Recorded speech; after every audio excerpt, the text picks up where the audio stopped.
Fellas, we got some new merch available on our website, crowncinema.com. Bring back good movies. We all miss them. And we have a Crown Texas flag on the front. Cool for the summer. We also got hats available, so if you're a fan of the show and want to support us, check out some merch. You can look good while you're doing it. All right, let's get in the episode. What's up, everybody? Welcome back to the Crown Cinema Podcast. In this episode, we are breaking down and literally just watched the Shawshank Redemption. Classic. Some say the greatest movie ever made. Yeah. I think it still is IMDb's number one, right? I don't know if it still is. If it's not anymore, it was for a long time. Yeah. Nope, still there. Shawshank Redemption, number one on IMDb. Over The Godfather. Wow, The Dark Knight is number 3. Yeah. This is a pretty accurate list, to be honest. Like Pulp Fiction is number 8. You won't appreciate the good, the bad, and the ugly right there at number 10. Forrest Gump, 11. Fight Club, 12. Inception, 14. The Matrix, 16. The Good, the Bad, and the Ugly is over all of these. Got the Goodfellas. Interstellar is 18. 15 is Star Wars. Empire Strikes Back. Django's real low. Well, it's still up here, but it's low. Well, let's just, for the sake of knowing, 53. Not even the top 50. Django Unchained. You gotta be kidding me. But it's a decently orchestrated list. I mean, it's all just based on user ratings and whoever's the most in average, and Shawshank ends up on top. Yeah, I don't know. The Shawshank Redemption, I'm not the biggest fan of it. Yeah, I'm not like Kidding. Oh, wow. No, I mean, it's not like my favorite movie of all time. Like, I really love the movie and it's a great movie. It's such a great movie. Like, I don't know if I'd put it in my, like, one of my top lists. Only because of preference and, like, what I like to watch. And that doesn't take away from how great the movie is. Yeah, I think it's just such a different film. I mean, it's completely different from everything else, as in the sense of like it's just men in a prison. Mm-hmm. Like there's only so much you can really do with that, and the fact that they still execute it as well as they did is incredible in itself. Yeah, bringing that much emotion out of these characters. And I don't really know what else you could compare this film to. The Green Mile, another Stephen King. Yeah, but yeah, that's pretty much just like. It's just, The Green Mile is just the Shawshank Redemption, but they add like supernatural elements. I don't know. I mean, because like in this film, like there's no like crazy action in it. I mean, like you see Andy getting beat up a decent amount, but like there's no like crazy action. There's no significant love interest, unless you count Andy Red, who maybe they could be. The bromance for sure. I don't know. I mean, it's just very, very different film, which is why. So it's pretty interesting that this film like did not do well at the box office when it initially came out. I know, which is so crazy to think about now. But when you see, when did this come out? 1994. So when this film came out, comes out the same year as Forrest Gump and Pulp Fiction. Yeah, I did see that. So what a year for movies. Yeah, dang. But it is quote unquote, it's a flop. Right. But because what was the budget on it? $25 million. Okay. And then it made 25 million. It grossed 16 million, like roughly 16 million. So yeah, just like overall a failure. But how do you market this film? Especially compared to like Forrest Gump, Tom Hanks, who I mean is literally just like, he's just kind of that dude at this point in 1994. And then Pulp Fiction, everybody's on the Quentin Tarantino train. I'm pretty sure at this point, like everybody's just like, all right, Quentin Tarantino is going to make a fun movie. Well, people will talk about to this day, like they remember seeing Pulp Fiction for the first time and they were thinking like, what kind of movie is this? Like they've never seen anything like that before. Yeah. So marketing those films, I think you can get creative with it. I think it's just way more appeal. Quentin Tarantino, there's drugs, there's robbery, there's escaping, like just crazy scenarios. It's fun. People are attractive in it. It's, the dialogue, obviously, there's so many ways to market it. Forrest Gump, I mean, bro, it's American. It's Tom Hanks. It's American. Like this dude is just doing the impossible throughout the entire movie. And then here comes the Shawshank Redemption. It's just guys in a prison. Yeah. Serving life sentences. And that's pretty much it. Like, how do you really market that well? Which is kind of interesting because when you're in prison, you basically have no privacy at all, which brings up an interesting point because this episode is sponsored by Aura, the digital security service that has so many features available to protect your privacy online. I mean, if you get spam calls. I get a lot of spam calls. Yeah, I do too. I should sign up for Aura. Honestly, Mercedes gets a ton of spam calls. I need to sign her up for Aura because she gets so many spam calls. It's brutal. They offer a wide range of services that will help you protect yourself online, including identity protection. You'll get alerted if any of your online info gets exposed, like your social security number, personal information. So if anything's been compromised, they give you an alert to let you know so that they can take it off for you. You get spam call protection, like we were just talking about. They will prevent spam calls from accessing your number so that way you don't have a bunch of annoying phone calls hitting your phone all day long. You get credit monitoring and credit lock. They also give you transaction monitoring. So when somebody steals your information and does a purchase, they will let you know, hey, this looks fraudulent. You should probably check it out. Call your bank, get it figured out. Aura provides spam and junk mail removal. Nothing worse than opening up your email and it's just a bunch of BS. They help remove your information from data brokers that sell your data online. You also get antivirus software and a VPN with safe browsing. That way, when you're searching on your computer using it, you are safe, locked down. Nobody can steal your IP address or your information. All of that is lumped into one subscription service. So if you would like to try out Aura and see if it helps you out, which I know it will, it has so many services. It's honestly pretty cheap for what they offer. You sign up with the link aura.com/crown. That's aura.com/CRWN for your 2-week free trial. Be sure to click the link in the description below this episode. Get signed up for Aura. 2 weeks on us. Aura.com/crown. Let's get back to the episode. I was looking into it and it makes sense why it flopped. The reason why it flopped is because today in this world, it makes sense for us because what the movie does is it humanizes all the prisoners. Like the contrast between how brutal the guards are versus all of the prisoners, because the guards are so brutal in the movie. Even like a good example of it is like in the first scene the first time that Andy gets locked up and they're trying to crack all the prisoners. They try to get the fat guy to crack. Yeah. Because, that the guy, I forget the guy's name, the character. Hayward? Yeah. Haywood tries to get the fat guy to crack because he bet on him. And so it's just like a little game that they're playing. Yeah. So everybody's chirping, trying to scare all these inmates. They have the new fish in the prison. Yeah. But then once the guard brings out the fat guy who keeps crying, they start beating him. You start hearing the same guy saying like, "Come on, man, take it easy on him." Like they're actually like the prisoners, the one that were trying to be, you think the biggest, baddest people are actually the ones trying to protect the inmate at that point because the guards are way more brutal. So you kind of have sympathy for the prisoners in this point. Oh yeah. I mean, Haywood straight up tells him, he was like, "Bro, you gotta stop talking." Yep. But please stop. I ain't gonna count to 3. I'm not even gonna count to 1. You will shut the fuck up or I'll sing you a lullaby. Man, shut up. Yep. You see that the guards take everything for granted. The big bad guy, Captain Hadley. Yeah. He, not the warden, but the big bad prison guard. Yeah. He takes everything for granted because he's complaining about getting a $35,000 gift from his dead relative as an inheritance. His dead brother. Oh, it's his brother? I missed that. Okay. It's his brother. Exactly. He's pissed off that he got a $35,000 check because he has to pay taxes. He has to buy a new car with that money and he's got to pay tax on the car and all that stuff. So like he's taking all these great things for granted. The prisoners even mention it like, what bad luck to have for that guy or something like that. They say some line like that. 35,000. That's what he left me. Holy shit, that's great. That's like winning the sweepstakes. Dumb shit. What do you think the government's gonna do to me? Poor Barry. Terrible fucking luck, huh? Crying shame. Some people really got it awful.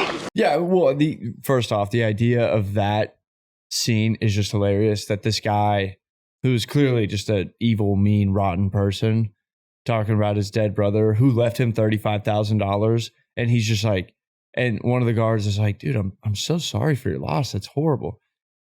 And he was just like, "What, my brother? Like, guy was an asshole. Just bad dude, like whatever." And it's just so clearly not the case. Right. He left him like a pretty decent chunk of change, especially back in the day. Yeah. That's a huge paycheck. Big time. Yeah. Because when is this? 1940s? 1950s? Like, I think it's initially 1950s because we do get to the 1960s for sure. Because JFK gets set. Yes. But I think it's initially set like in the 50s. Shawshank Redemption primarily takes place in the late 1940s through the mid 1960s. The main storyline unfolding from 1947 onwards. First off, $35,000 right now changes my life. Okay. If somebody just gives me $35,000. So $35,000 then? Let's look at it. We love to do the inflation calculator. Yeah. We do this like every time money gets brought up. 35,000. Is that 35,000? 3,500. $35,000 in 1947. It would be $500,000, $500,000 he's complaining about. Bro. So these guys take so much for granted. Yes. And then also seeing Andy, an innocent man in prison, actually become a criminal by money laundering for his warden. So again, they do all these things in the movie to sympathize with the prisoners, which works really good in this time. But back then, in the 1994, yeah. That's whenever they were having all like the crackdown on crime laws. Like Bill Clinton signed this bill that was like, it allowed for more capital punishment. So that the death penalty was more widely used. They had a lot stricter prison guidelines. They were arresting people and giving much harsher sentences back in the day. That's whenever Cops was a big booming show because they were trying to crack down on all these criminals in this time. So the culture was very anti-prisoner. So when you release a movie that's humanizing the prisoners, the culture of the time doesn't really care about that. They don't really want to see prisoners being the good guys in a movie. Yeah. So like just the time of releasing it just wasn't good. I think that's probably a good reason why it flopped, because the people weren't really caring about prisoners at the time. They wanted to see prisoners get the justice that they, air quote, deserved, when a lot of them probably did not. But I wonder if that played a part, because I also saw that the director of this film, he wanted to make it like for a few years. Can we pull up his name? Actually, it's Frank Duval. I'm pretty sure, but Frank Darabont. Oh my God! Hold on, let's get that pronunciation right. Yeah, and please cut Frank Duval. That has to just be made. That just has to be a made up person. That can't even be a real name. It's Frank Darabont. Okay, it looks like it. Yeah. All right, Frank Darabont. Okay. So the story goes, Frank Darabont wanted to make this movie like for a few years, but Stephen King was a little on the fence about it because I haven't read his novel, but he was just worried. He was like, it's literally just like guys in prison. It's just like kind of all in their head. Like, how are you going to make a good film with this? And Frank was like, I can't. Stephen King actually had enough faith in him. He sold him the rights to this movie for $1. Now, part of me also wonders if Stephen King did that because if you don't know, Stephen King's very politically active. Nowadays. Yeah, nowadays. So I wonder if that was still the case like in the 90s and he was like, prisoners are people too. Was this when he was still doing drugs, getting drunk on Miller Lights? Was in the that 90s? Yeah. Huh, maybe. He's like, screw it. You could have it for $1. $1. Yeah, I guess that could also play a part in it. When did Stephen King get sober? Okay, he was sober at this point. Stephen King became sober in the late 1980s after his family staged an intervention. So he wasn't all drugged up and drunk off his mind. Yeah. Well, I think, I don't know, like, Stephen King's fine. He makes enough money. Right. But yeah, so that was a pretty cool story. But I do wonder if like the whole culture of like hating prisoners, we say it's popular, like it can't be overall popular. Like there's still got to be a good portion of people that were like, oh my God, like prisoners are not all terrible, horrible murderers. And so maybe Stephen King was like trying to like kind of get behind the message of that. But then overall, it didn't take long for it to blow up because it went onto network television.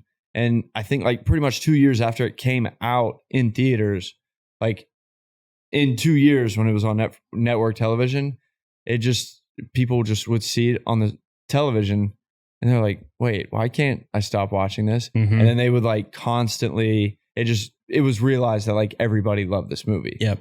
So it was funny, ironic that like a movie about prison, like having to like be patient, waiting, like it like took a little bit for this to kind of get popular. Yeah, that's true. Yeah. That's kind of a cool tie into the real world. Yeah.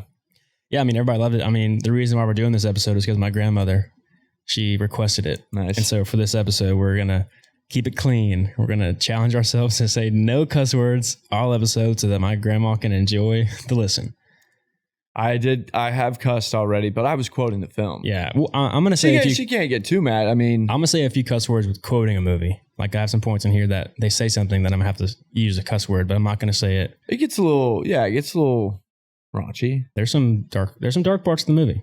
Real dark. Yeah. If you're enjoying the episode so far, give us a like, subscribe, give us a review on Spotify, Apple Podcasts if you're listening there. It helps us out a lot. So just take a little break, show us a little support, and let's get back to it. Okay, let's get to it then. Okay. I think what makes this movie so good is it's so powerful and compelling because of the way they use misdirection and the theme of hope throughout the entire movie. Like the examples of hope is Andy's always giving the prisoners a sense of hope. Like Andy always has hope in his life. And so he's always trying to give the prisoners hope because they've all abandoned hope in the prison because there's no way to get it in the prison. You know, he lets all the prisoners, he earns them all beer in his first job when he gets to work off site. He gives them all beer without him ever drinking. So he just wants them to all feel like normal men. Yeah. He works to try to get them a new library despite the warden would never give them more money. He's like, I only spend money on more bars, more cells, and more guards. Yeah. As far as they're concerned, only 3 ways to spend the taxpayers' hard-earned when it comes to prisons. More walls, more bars, more guards. That's the only thing a prison ever needs to spend money on. Yeah. Like, screw you guys. Y'all are prisoners. Y'all don't deserve to have a free life. You're locked up in prison for doing bad things. But again, Andy has hope. So for 6 years, he sends a letter a day to the, I guess, Congress or whoever it is. Yeah, I would assume just like his state senator. Yeah. Yeah. To try to get more funding, and he eventually does get it. He gets like $200 and he's like, maybe I can get more. So he's like, starts doing it 2 times a day. So again, he has that hope where he actually accomplishes something inside the prison by building a new library where now all the guys can listen to music again. They can read new books. They actually can live a little bit more in the prison. So again, he gives the characters hope. Yeah. He gives them hope by playing music for them whenever he, ends up locking himself in the warden's office so that way he can play new records for the entire prison crew to like give them that sense of hope and make them feel like free men again. Yeah. Where they can listen to beautiful music because I'm sure they're not really allowed to listen to any music at this point. So he's giving all the characters hope. And then we know how strong Andy's personal hope is because we see little moments when he's at his lowest, he still is attaching himself to hope. When he's been in solitary confinement for a month, the one of the guards who gives him his lunch or breakfast or whatever it was, he tells him that I think his name is Tommy. Oh yeah, the kiddo, the kid he was trying to get him to pass his GED. He tells him he passed, and in his darkest moment in a hole for who knows how long it's been, weeks at this point, he still smiles and like revels in the fact that he did something good. So he still holds on to that hope. And then 2 months after solitary confinement, the warden comes in and berates him and then gives him 2 more months or gives him another month. So he's been in there for 2 months. He comes out still dreaming about Mexico, moving away. So we see that Andy's always attaching himself to hope. But as the movie goes on, as an audience, we start to give up hope once we see all the parts of Andy not being able, like all the plans Andy has, and they're not coming to fruition. Like in the beginning, he asked for that rock hammer. It gets mentioned and then it kind of gets brushed over and like he can never dig out of here with that rock hammer. Like it's going to take 600 years to do that. I finally got the joke. It will take a man about 600 years to tunnel under the wall with one of these. So and then they never bring it up again. So you're like, damn, I guess his first plan didn't actually work out. So he's not going to be able to escape. His one witness, or I guess somebody to give a testimony to allow him to prove his innocence, the warden kills him. Yeah. Because the warden's scared of his criminal activity getting outed by Andy. Yeah. So as an audience, we're kind of like, oh no, this is not going to happen. This story's not going to be a happy ending. Because we also see 2 tragic deaths. We get to see Brooks hang himself after he goes in the real world because he's scared and he's abandoned hope. Gets a tear out of me every time. It's a hard scene to watch. Brutal. It's hard seeing like an old man like that just suffer outside. That actually, I did see that was like not supposed to be as big of a deal. Like in the original script, that was like not supposed to be some big character overall. But I don't know if it was the director or if the actor like brought it more to life and they just like kind of went down that direction.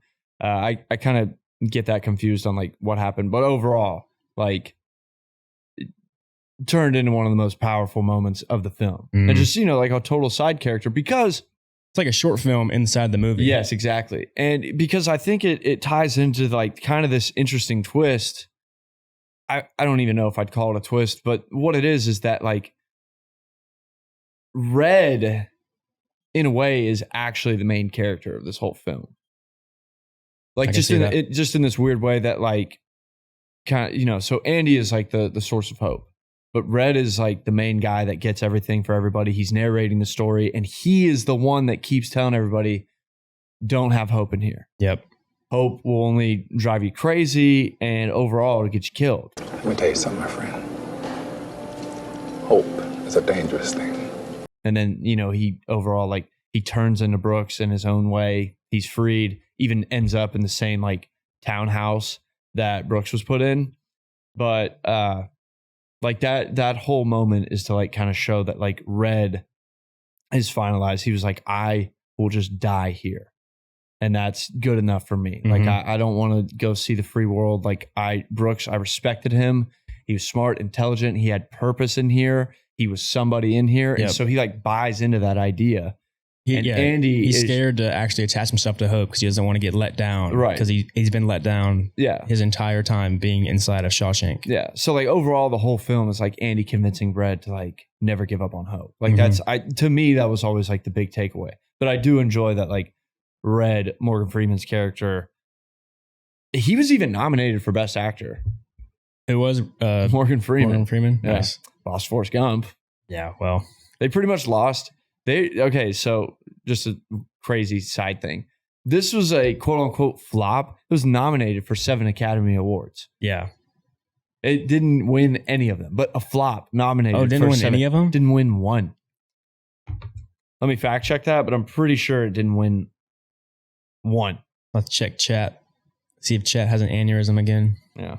Lost every single one. Dang. Now it's regarded as the greatest movie of all time on IMDb. Yeah, we'll go down the list. Best Picture lost to Forrest Gump. Boom. Best Actor Morgan Freeman lost to Tom Hanks. Forrest Gump. Best Adapted Screenplay lost to Forrest Gump. Oh, that's a book? I didn't know that. I didn't know that either. Huh. Best Cinematography. This is Roger Deakins, by the way, who kills it in this film. Lost to Legends of the Fall. Can't really be that mad about it. That's actually a great movie. Yeah. Beautifully shot. That's on the list. But still, Roger Deakins losing, I bet that was a big moment for him. He just said, never again. Yeah. Best Film Editing. Lost to, guess. Pulp. Forrest Gump. Oh. Best Original Score. Lost to The Lion King. Okay. Hans Zimmer, bros, The Lion King. Yeah. What are we talking about? And best sound. Was it Hans Zimmer on Lion King? Yes. Yeah. It was. Yeah. And what's his name? For The Lion King? The guy, Phil Collins. Oh, was that Lion King? I don't know. I always thought The Lion King was like Hans Zimmer, like breakout. Oh, sorry. Tarzan was Phil Collins. Oh, okay. I can see why you get that confused. Yeah. And then best sound lost to Speed, which I've not seen that film. Really? You never seen Speed? Is that? That's Keanu Reeves and Sandra Bullock.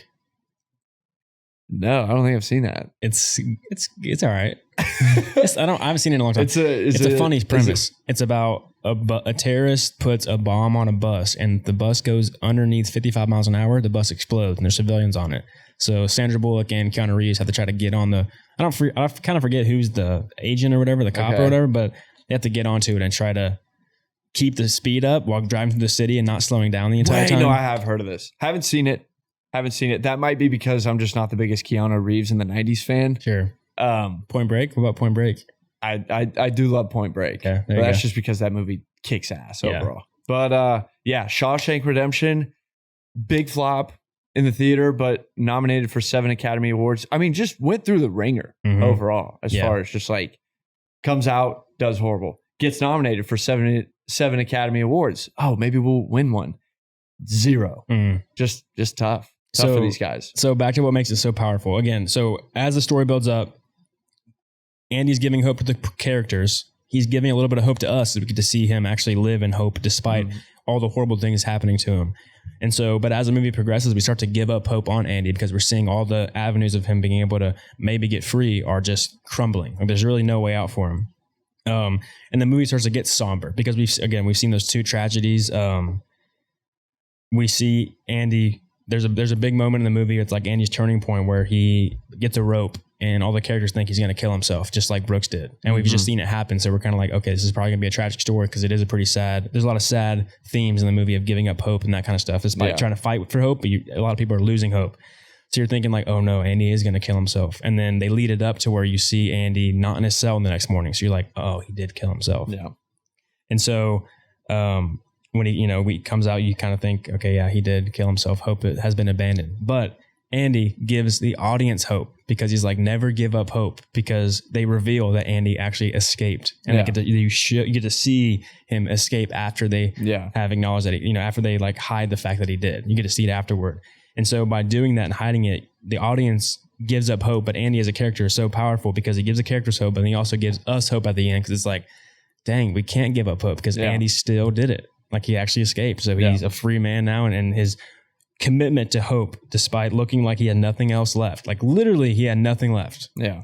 The one avenue he had hope and committed to it. And the entire movie, he escaped and planned, which is, I wish I could see the movie again for the first time and not knowing that happened. I can't even remember the first time I saw this film. Me neither. I feel like I knew he escaped. I feel like I was too. just born into this movie. Yeah, I feel like you talk about it, it's like, oh yeah, he escapes from prison. Like, that's like the people spoil it for you when they explain the movie to you, because it's like that's gotta. I mean, yeah, like I truly can't even give any type of synopsis on like the first time I watched this movie.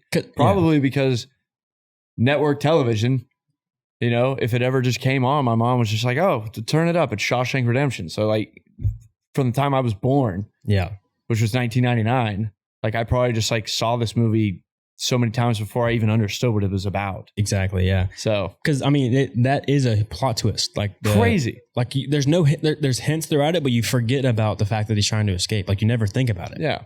Well, and then the whole, like you're saying with the whole suicide thing, like, bro, that's what this film, it just does so beautifully, is because like the highs that these guys have are not actually highs. They are prisoners that got like a couple of beers doing like tar work, that like they have to go back to prison.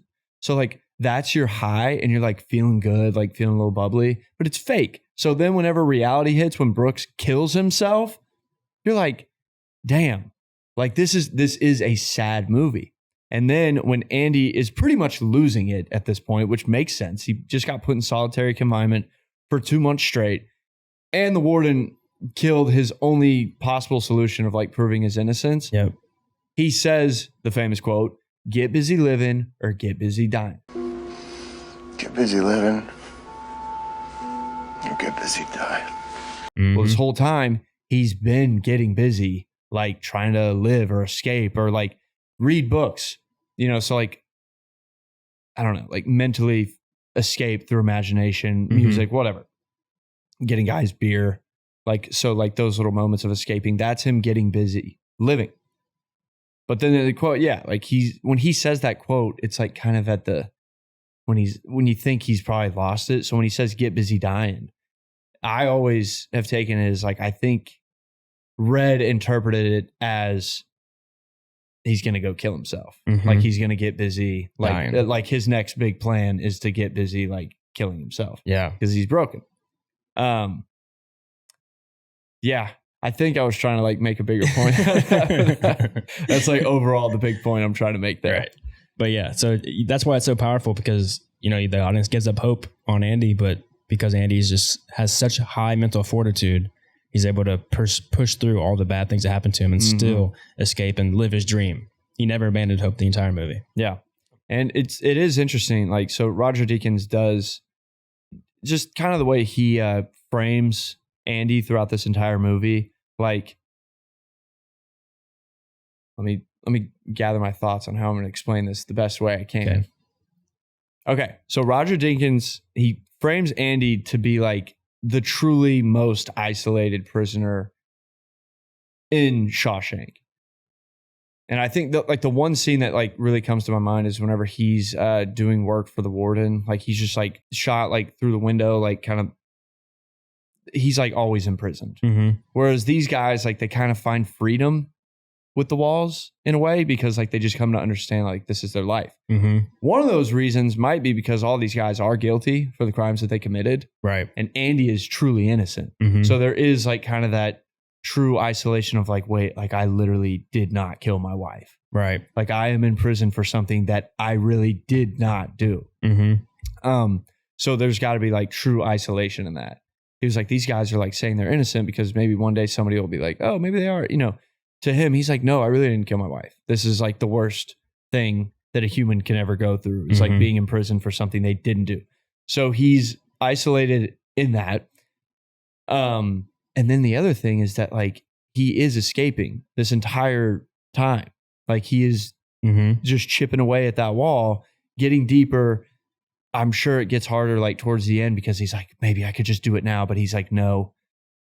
I got to wait like a few more months, which might turn into a couple more years, which just has to be insane. Because you have to also wait for the night that it storms for thunder to hide you busting the pipe open. Yeah, but there's also like, yes, but he's isolated in the sense that he truly can't tell one person. As much as he loves Red and probably like trusts him with his life, there's just no room for risk there. Because it's going to hurt Red once he escapes. Yeah. Because Red, if he knows and he, you know, maybe gives some sign that he might know something, he's going to have a brutal time in prison. Yeah.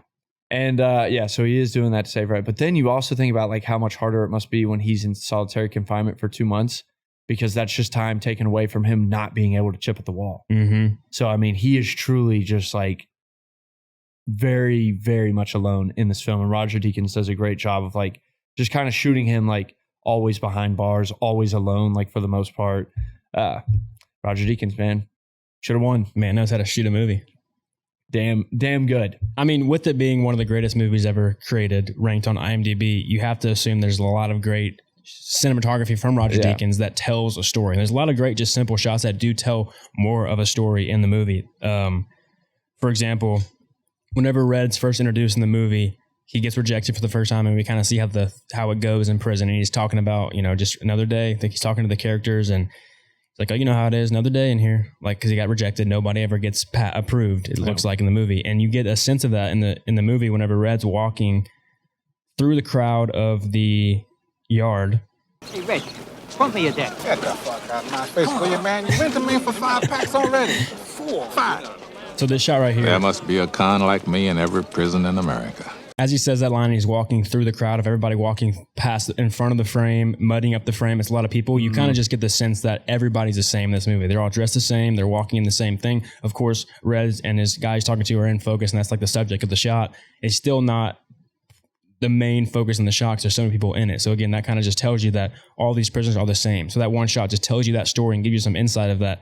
All these prisoners are the same. They're all stuck in here. They're not going to get approved to get parole. They're just stuck here, and they've all accepted it. Yeah. So a great shot there. Another one is whenever Andy tells Red, either get busy living or get busy dying. When he's in the holding cell and Red's worried that, oh no, he's going to kill himself. Andy is shot holding a rope.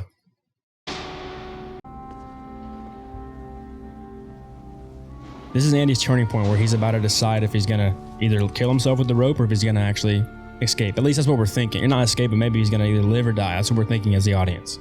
And so this shot here, I think it'll go wider.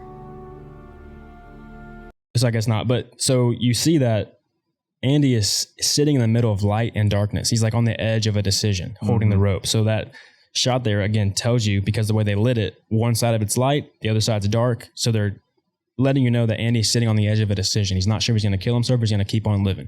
He's going to get busy living or he's going to get busy dying. Nice. So that shot right there, again, great storytelling just from a frame.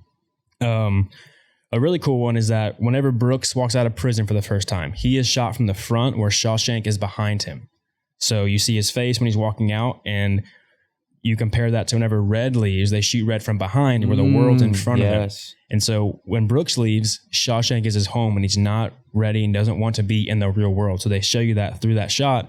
But Red, when he leaves, he's ready for the world. He has hope again. And so he's ready to take on the world and be a free man again. So they shoot him from the back so you can see the world in front of him. Yeah. Again, Roger Deakins, great cinematography by telling a story just through simple frames. And then another cool one was whenever Red is walking, as a free man, he goes by a pawn shop. Oh, and he's looking at the guns? Yep. So here, a pawn shop. It says gold, jewelry, and guns on the pawn shop sign, which is a very luring thing for a criminal. I can either steal gold jewelry out of a pawn shop, I can get guns to go rob somebody. So that's, again, a little telling you that, that's the old way of Red. Yeah. So when he looks in the window, he talks about, I just kind of think about maybe I should go rob something and go back to Shawshank. But so this shot here, it pans down. All I do anymore is think of ways to break my parole. Shows the guns. So maybe they'd send me But the back. camera doesn't settle on the guns. It settles on the compass, which tells you that Red has that hope again. He's not like Brooks, who wants to go back to Shawshank. The camera pans over the guns like a slight thought of maybe I should go back to Shawshank, but it settles on the compass to where Red has the hope that Andy gave him of, let me go try to find that treasure. So that little shot there of just at the pawn shop, scanning through, but settling on the compass to then let us know Red has hope still. He's not wanting to go back to Shawshank. Yeah. So a great shot there. So again, beautiful cinematography that just tells you more and enhances the story so much. Well, also, just because it's pretty much compared to when Brooks is free and he's walking around the city, it's just very frantic. He can't get used to the cars, just like traffic. Just how fast the world's moving. And Red, even though he's a little sad because he, just doesn't really have the biggest purpose, he's still sure of himself. He's still confident in his ways. He can appreciate the fact that he is free and that he can adapt. Mm-hmm. He's struggling with hope, but he is still committed to it. So he's not going to fall off the wagon like Brooks did and just decide to end it all. Dude, if my best bud in prison tells me some cryptic message about go to a field, find a lava rock, and you'll find freedom, and then he does escape, I'll find some hope too. I'll be good. First off, I don't even make it to the grocery store. I immediately, I'm like, dude, I'm going to find the lava rock. Mm-hmm. But Roger Deakins, he's very, very good. Yeah, great. And then it's cool because Red, you said he's the protagonist in the movie. I think it's kind of, it could go both ways, but for sure. Because it is a story about Andy, but the real story is about how Andy affects other people. Yeah. Because Andy doesn't really necessarily change. He stays true to himself with the hope.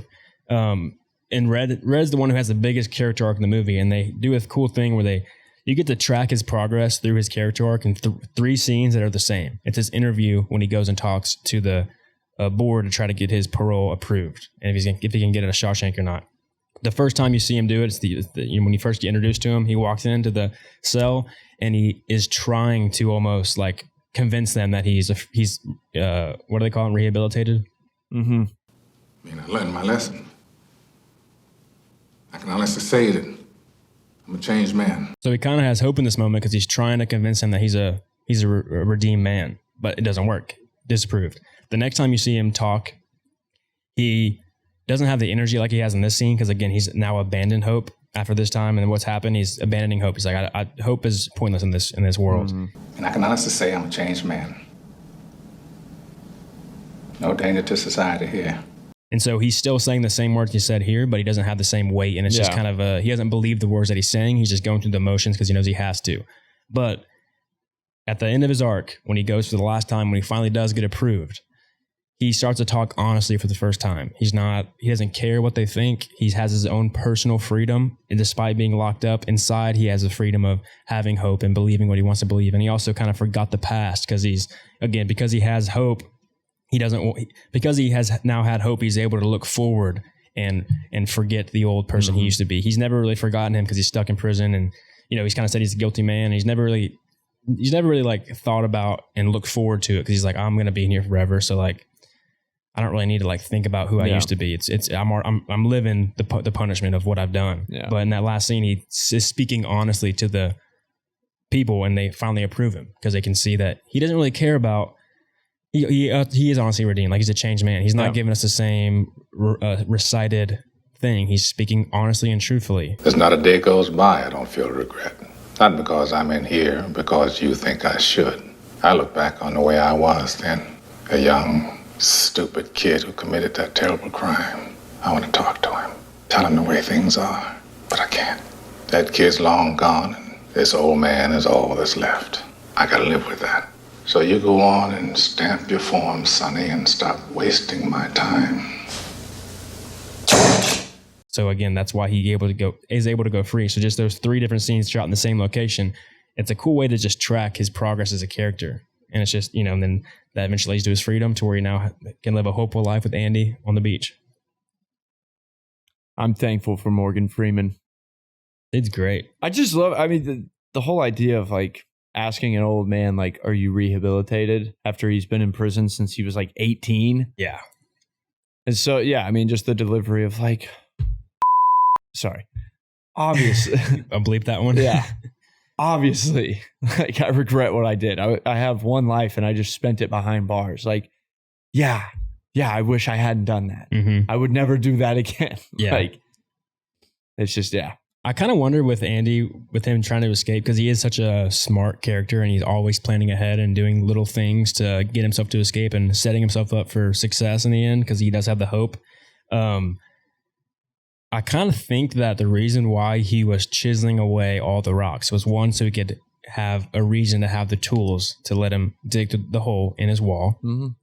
But also it's an excuse in case they see dust on the floor from him carving it out. He's like, oh, I've been chiseling rocks. Yeah. So like they don't really mention that ever in the movie, but I feel like the reason why he's chiseling rocks is that way in case they walk in, there's dust on the floor. He's like, oh, I got rocks. Yeah. Just a cool little detail. Like sure. they don't really dig into it, but you can just infer that he's been planning this since day one. Yeah. Day one, you see him walking around picking up rocks, looking for little quartz and stuff because he's going to start to dump rocks out. So he wants to be known as a guy that likes rocks. Yeah. Even Red just talking about like, yeah, man, he just kind of had like this weird little cocky swagger about him, which was weird because he keeps to himself, yada, yada. It's like, it's just funny. Like literally as soon as he could, he started escaping. Yes. From the get-go. Yeah. The warden in this film. Somebody could convince me that this is the worst depiction of like a human being on a screen. Easily. Somebody could make that argument and I would be all ears for it. Like I despise the idea of any man like hiding behind the righteousness of God and Christianity, any religion in any capacity. And it's so ironic that like rule number 1 is no blasphemy, but his entire character is that of blasphemy. Mm-hmm. I think even his favorite passage in the Bible, can we look this up? Yeah. But it's like pretty much like, it's a self-righteous quote. It like promotes him as the king. He is God in this prison. And like, he like this is what he lives for, is like being God over these, what he deems as like subhumans. Mm-hmm. And it kills me, bro. Like I hate him so much. And when he, the moment when right before he tells Andy that he's going to spend another month in solitary confinement, one of, if not the most evil monologues just ever, just given the weight of like everything that's happened leading up to this monologue, and saying that to somebody who first off is literally changing your life with the money he makes you. Mm-hmm. It makes me sick to my stomach. But shout out to the actor. What's this actor's name? I gotta get better about this. I know. People hate me because I just don't know every actor's name. Who is Warden Norton? Bob Gunton. Can we click on him? I just want to see what else he's been in, because he kills it in this role. I hate him. Ace Ventura. All right, I feel better. None of these I've seen. Demolition Man. Oh, he's in The Lincoln Lawyer. Lincoln Lawyer. What? All right. Okay. Anyways, I hate this character so much. He's got to be top 3 most hated characters I have. Oh yeah. Of all time, but gotta give credit to the actor there.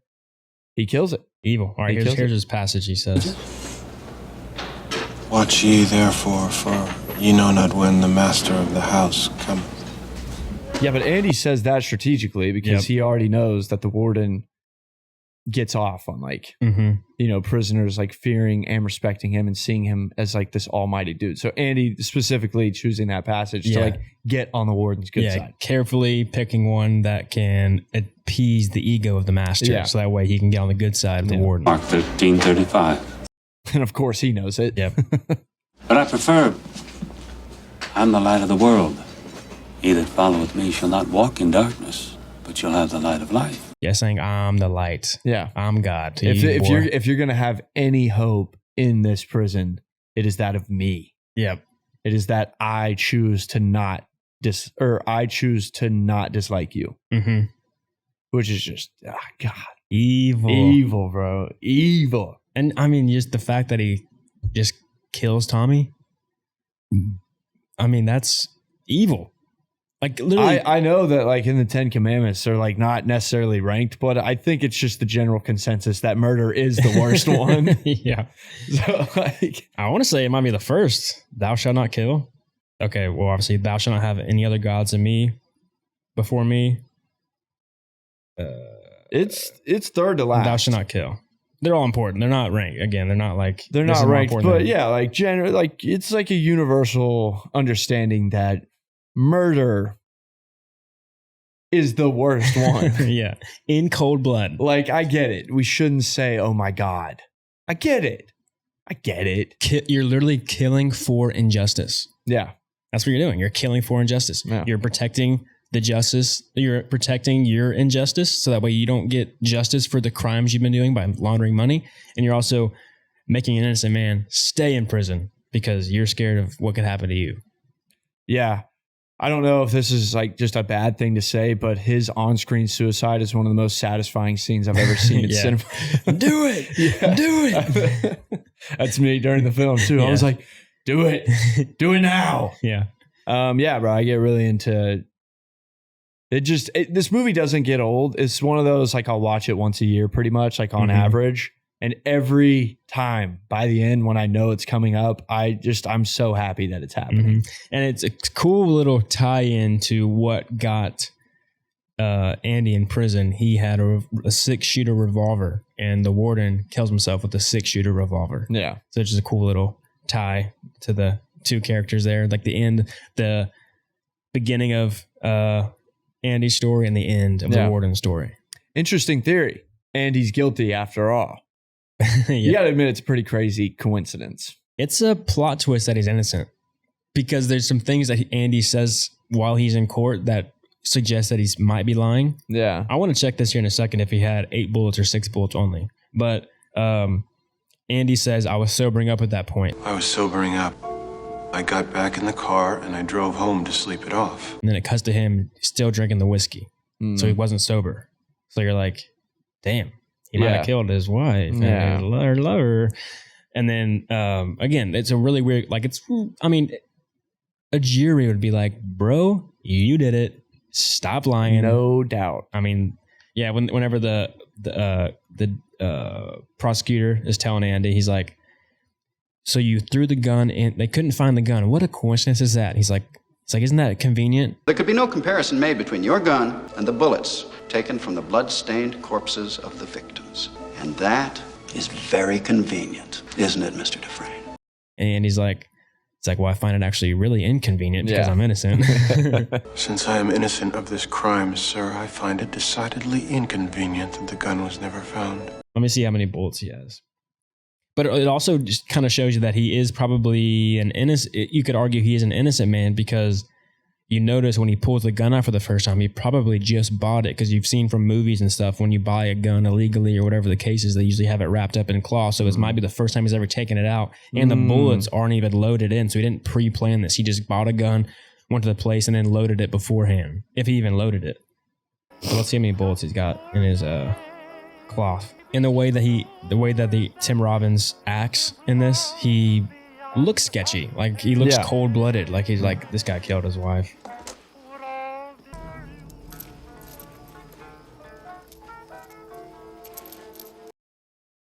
I can count 1, 2, 3, 4, 5, 6, 7, He might have more than 6 bullets. I think he definitely has more than 6 bullets. I see a few hidden underneath that look like it could be a bullet. So he definitely might have 8. So again, if you're paying really close attention, you're like, ooh, he had 8 bullets. Yeah. He did it. Just a pretty crazy coincidence. Mm-hmm. But I'm pretty sure he's innocent. No, he is. I mean, it gets proven. What's like the hard? I'm kind of blanking. What's like the foolproof? When Tommy tells him what the his inmates said, he mentioned is the same location. He said he killed a golf guy and his lover. Same place. Maybe that dude read about the story and was just like, no, I want to take the credit. But I think it's true. They're saying it's true because it cuts to what the guy actually said. So it's like, he did say this. And he also goes, and they pinned it on a hotshot banker. I'm pretty sure. Pretty sure he's innocent. Yeah, for sure. Yeah, it's an interesting theory. Because I mean, again, Andy's he's like, dude, I can be innocent. Like, there's literally the guy that killed him is there. Like, help me. I think he's innocent. I just, at one point in this episode, I go on a rant that Roger Deakins frames him as totally isolated because he's innocent. So if he's not innocent, that goes against Roger Deakins framing Andy that way. Right. Anyways, I'm pretty sure he's innocent. Pretty sure he's innocent. Yeah.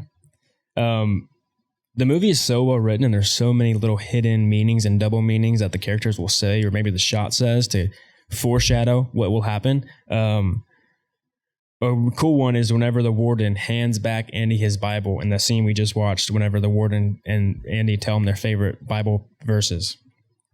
The warden hands Andy the Bible and he says, salvation is within. Salvation lies within. Because Andy's rock hammer is within literally the pages of the Bible, which is cool. And then whenever the warden opens up the Bible to see the carved rock hammer's location, it's sitting in the book of Exodus, which is the story about how the Israelites when the Israelites escaped Egypt. So escape, right? That ties it in there. That's just a cool little meaning there. Red, whenever Andy has been out of 2-month solitary confinement and he's talking about his Mexico dream to Red, and Red tells him that that's a shitty pipe dream. I don't think you ought to be doing this to yourself, Andy. This is just shitty pipe dreams. Look forward, Andy literally crawls through a sewage pipe. So again, the double meaning there of like foreshadowing what Andy's about to do. Very nice. And then like a kind of a smaller one is just the sort of foreshadowing of how the warden hides his secrets behind a painting in his office. And Andy does the same thing. He's hiding his secrets, which is the hole in the wall with his poster. Yeah. So that, it kind of just sets in your mind what could be behind things is like where the truth is. Yeah. So, it's just well written where there's so many double meanings and it's just such a great crafted, well written story. Yeah. It's a beautiful story. Beautiful. It really is beautiful. Even the prison, it damn near looks like a chapel. So it's like just the twist of like you're entering hell, but I'm trying to make it look like a safe haven. Which is good. Yeah, this was shot in Ohio. Ironically enough, the prison that they shot it at, you can look it up if you're watching this. No, not you. Like, okay. It's some prison in Ohio, and it was shut down in 1990 for inhumane, like how they treated the prisoners. Oh wow! It was like kind of ironic, like how, and then 2-3 years later, they actually film, this message of this movie, like at that literal prison. This movie was supposed to be made. Yeah. Thanks Stephen King for selling it for $1. I also heard that they used a lot of ex-convicts and extras to help fill the prison. Nice. And so, but a lot of these guys that were signing up to be extras, they only were there for like a day at a time, or it was very short. So yeah, bro. The real amount of people on set when the prison was like triple the amount that the prison actually holds, because they would rotate prisoners. So like in every single scene that you see somebody in the background, it's like a new person that you might have never seen in the background before. So they are switching out the extras all the time. So it's just cool that they use all the real people, but the prison is really that, the people shown, it's really the prison's like 3 times as big as they're actually telling you it is because of all the bonus extras that they had come in. Which is pretty cool. Yeah, it's pretty cool. I can't believe they actually used ex-convicts at this prison. Yeah, chain them up. Yeah, that's just got to be like, that must have been a pretty tough payday for those guys. Like, oh my God, like they're just going to put me back in. Yeah. Yeah, phenomenal movie. Okay, shall we rate Shawshank Redemption? We shall. All right. What you got? This movie is a 10 out of 10. Nice. I love every single thing about this film. I love every single thing about the making of this film, the journey of this film. So we'll just break it down. Acting, 10 out of 10. Come on. Yep. Writing, 10 out of 10. Come on. Yep. Editing, 10 out of 10. Come on. Yep. Cinematography, Roger Deakins, 10 out of 10. Come on. Yep. Enjoyability, even though it gets brutal, you're fighting the good fight with Andy. And I'm not giving up hope either, Andy. Mhm. And I'm getting busy living. Yep. LIVIN. Just keep on living. So yeah, 10 out of 10. Love like the overall journey of this movie. The fact that it was a quote unquote flop. And then now it is number one. It literally like lived its own story. It took the Andy route. It didn't give up hope. It escaped to Mexico and it went to number one. Yep.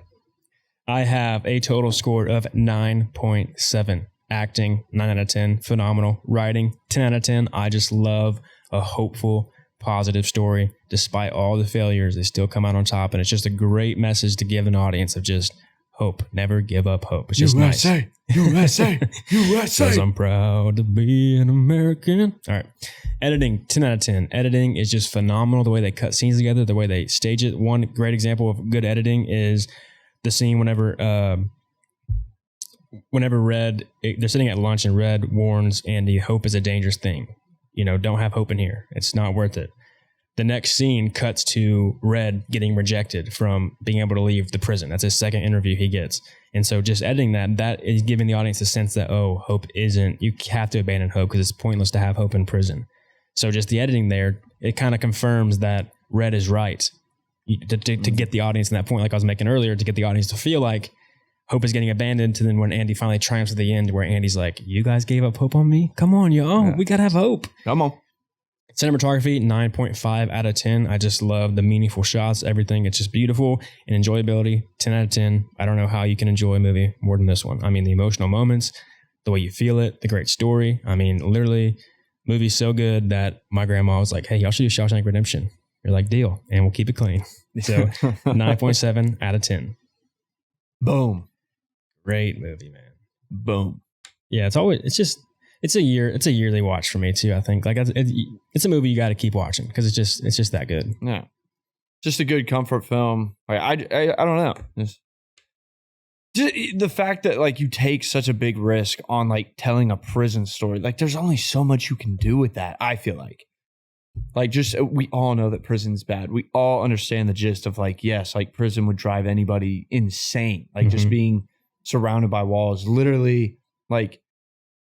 Just having your freedom actually taken away, like it's crazy. But I just feel like it's a big risk telling that tale on the big screen, and it was executed perfectly. This makes sense that this is regarded as like the greatest film of all time. It's just good giving prisoners that human aspect and showing the humanity of all the prisoners because everything else is stripped bare from them. They don't have their freedom, which is just a basic human right to have your freedom. They get that stripped away from them. But the movie reminds you that these guys are all humans. They might have done bad things in the past, but they still are humans who just made a really bad mistake. So it's just a beautiful story. All right, you got any final thoughts? Nope, I left it all out there. Boom. Me too. I mean, again, one of the greatest movies of all time. Says IMDb. It says millions of other people. Let's see. How many reviews it's got? 1 million reviews. 9.3 out of 10. That's why it's number one. Oh, wait, no, that's more than 1 million. I'm tripping. This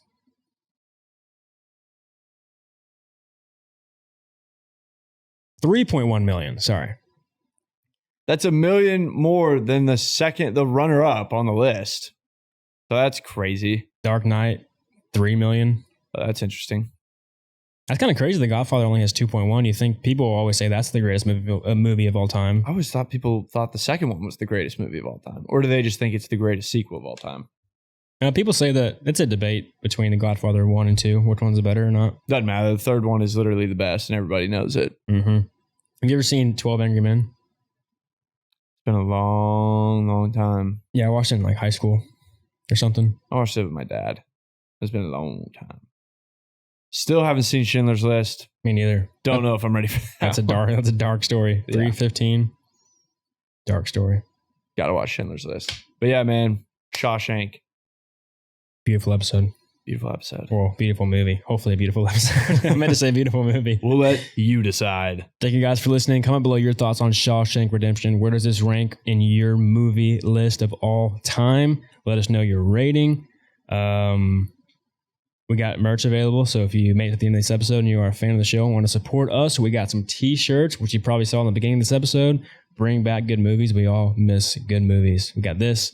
Hats like Gray's wearing. Stylish. If you guys want some more designs, let us know. We can craft up some more variability if y'all want. Don't we look good? Don't you want to look as good as us? Damn, I look good in this shirt. I usually don't look good.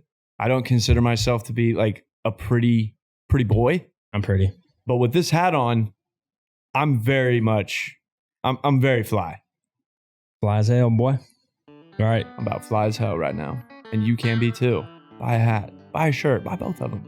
Wear them together. Don't forget to like and subscribe if you enjoyed the episode. Leave us a review on Spotify, Apple Podcasts. That goes a long way for us to get us up to share this show with more people.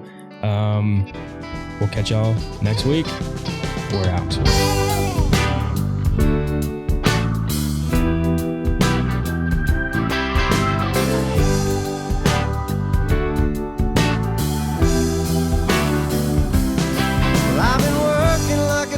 Trying to buy my next meal. Seems all I do is drive. And when the boss man sends my next check in the mail, I'll have enough for closing time. And I've been cussing like a sailor since I ran out of weed. My tank is